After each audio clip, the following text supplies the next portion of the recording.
Hey everyone, my name is Chris Campbell. I'm a life coach and I help people impacted by toxic relationships. I help them not only survive, but to get to a thriving state. Anyway, I thought I'd share my story with you and just see whether it resonates with you. I've always been passionate about supporting others in developing themselves and spent most of my career in education management. My role involved a significant amount of coaching and pastoral care of junior doctors, in fact. Um, I enjoyed it so much that I found myself drawn to life coaching. And in 2009, I did my first training as a life coach. I started part time and absolutely loved it. I found it so fulfilling. But it was at around the same time that I actually started a bit of a downhill spiral without realizing it at the time. By this time, I'd been in an abusive relationship for about 9 years, seven of which were actually separated from the person. I would have chosen to be divorced, but didn't feel it was safe to pursue that, as I knew he definitely didn't want to do that. But to cut a long story short, the abuse started when I became pregnant in 2000. We separated a couple of years later, so I did sort of see the sense early on. But the abuse continued. I was managing the situation like the superwoman I was, convincing myself I could handle whatever was thrown at me for the sake of my daughter. But there was a significant incident in 2008, and feelings of anxiety started. And in hindsight, I realized I started entering into a state of depression at this time. In 2010, I finally got the courage to tell my parents of the situation with my ex. But without apology, my parents made a conscious choice to maintain friendly contact with my ex, which really completely destroyed me. I had a breakdown, went to group therapy, went on antidepressants, and started feeling a little better. 2012, enter the covert narcissist. Yes, silly girl me. He was the knight in shining armor for the first 3 months, as they are, and then things gradually started changing. So slowly I didn't realize it.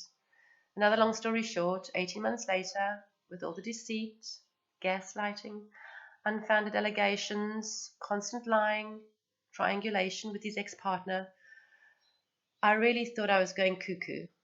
Almost 2 years into the relationship, I was lucky enough to come across some evidence of his intention to betray me to such an extent that it would have significantly affected my livelihood in the future. Knowing that someone valued me so little, um, that they were willing to use me in that way, really drove me to despair and feeling completely worthless, into serious depression as well as suicidal thoughts. I went to therapy for a few months. I even tried 3 different therapists, but nothing seemed to improve.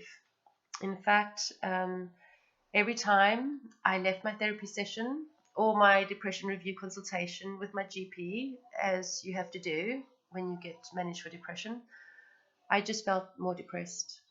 But in early 2016, I came across a book, Back from the Brink by Graham Cohn.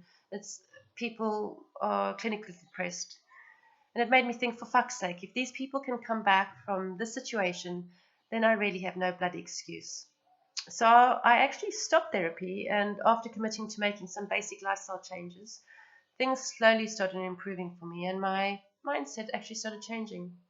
Instead of trying to find out why these things had happened to me, I started focusing on how things should be and where I wanted to be. But I was not your typical empath. You know, the type of person who tends to attract toxic people. Right until the incident in 2008, and about 9 months into my relationship with my second poor partner choice, the narcissist, my behavior still represented the strong, confident woman I always considered myself to be, victim to no one or anything. This is one of the things I struggled coming to terms with when working on my recovery. I just couldn't handle being a victim to a man or a victim to depression. But I came to realize that the main obstacle in my recovery was really that I just didn't love myself. And no matter how many times I say or write those words to love myself, they don't stop sounding really corny. But anyway, but I honestly do think that not loving ourselves is the reason most of us fall victim to any toxic person. If anyone had asked me at just about any time in the past whether I love myself, I would have said, "Oh, don't be bloody stupid. Of course I love myself." I had an unusual self-confidence and resilience. And if you'd asked anyone who knew me at the time, they would have told you the same thing. I was Miss Super Confident Superwoman. I could do anything and handle anything. In fact, I am aware that my confidence was possibly so overt, maybe, that some of those who didn't know me particularly well actually perceived me as aggressive, obviously completely unintentionally. This led me to fully reassess my life, and I truly feel I wouldn't have reached this positive place I am today if I hadn't had to climb out of the depths of despair. Uh, I have learned to love myself and know that I am good enough, but also that good enough is enough. But by the time I'd been able to get my mental health in pretty good shape, my body started telling me, hey, whoa, girl, and was playing up. Initially, I was diagnosed with fibromyalgia, with blood tests showing many of my nutrient levels were super low, with my vitamin B12 and D literally almost non existent. My doctor couldn't understand why I wasn't feeling depressed, and I really wasn't. I had no feelings of depression at this stage. I realized I must have coached myself pretty well back to health, my mental health anyway.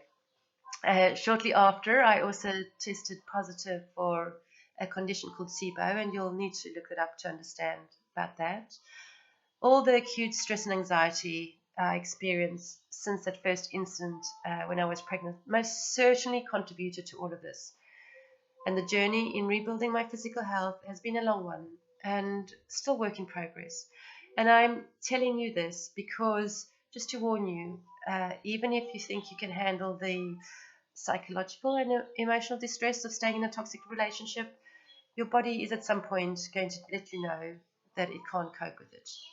So if you're not going to think about your mental health, at least think about your physical health.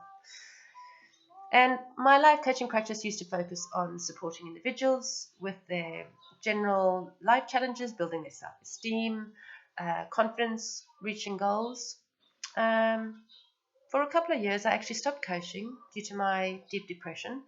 I mean, as I was in no fit state to support others, obviously.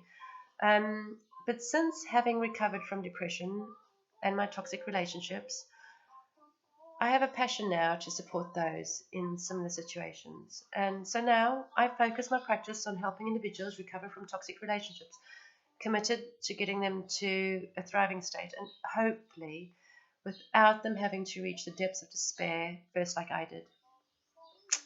For those of you in toxic relationships, for just about all of us, the warning signs were there from day one.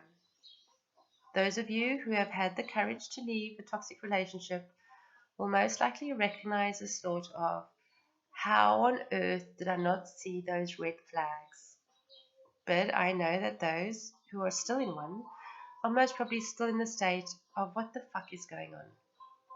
But the first step you need to take is to believe you can get through this by taking the right action, no matter what your heart and head are shouting at you. And I know they're having a huge battle there. I know that so many of you know you should be changing your situation, but your head and your heart are in constant conflict with each other, causing you to constantly question yourself. So if you need help, reach out. And for those of you struggling with depression, please believe that with lifestyle changes, together with conversations on actions to take to help you step out of the mind fucks you might have, you can not only survive but thrive again. But to do this, you need to make a choice to survive and reach out for help. Look, I'm no psychiatrist, psychologist, or neurologist, but I am a life coach who has lived this shitty nightmare myself. And therapy just didn't seem to get me out of my serious funk. I am extremely lucky that somehow I was able to coach myself back to health, but it was an extremely difficult and long journey. If I'd found someone who specialized in narcissistic abuse, I'm pretty sure that my journey would have been far less difficult and way, way shorter. But at the end of the day, it really does come down to us making a choice to continue being a victim. And I'm not referring to narcissistic abuse or depression, but a victim to anything or anyone, or the choice to become a survivor and a thriver. Look, if this story resonates with you, what are you going to choose? And if you think I can help you in any way, please do reach out. But until then, please be good to yourself.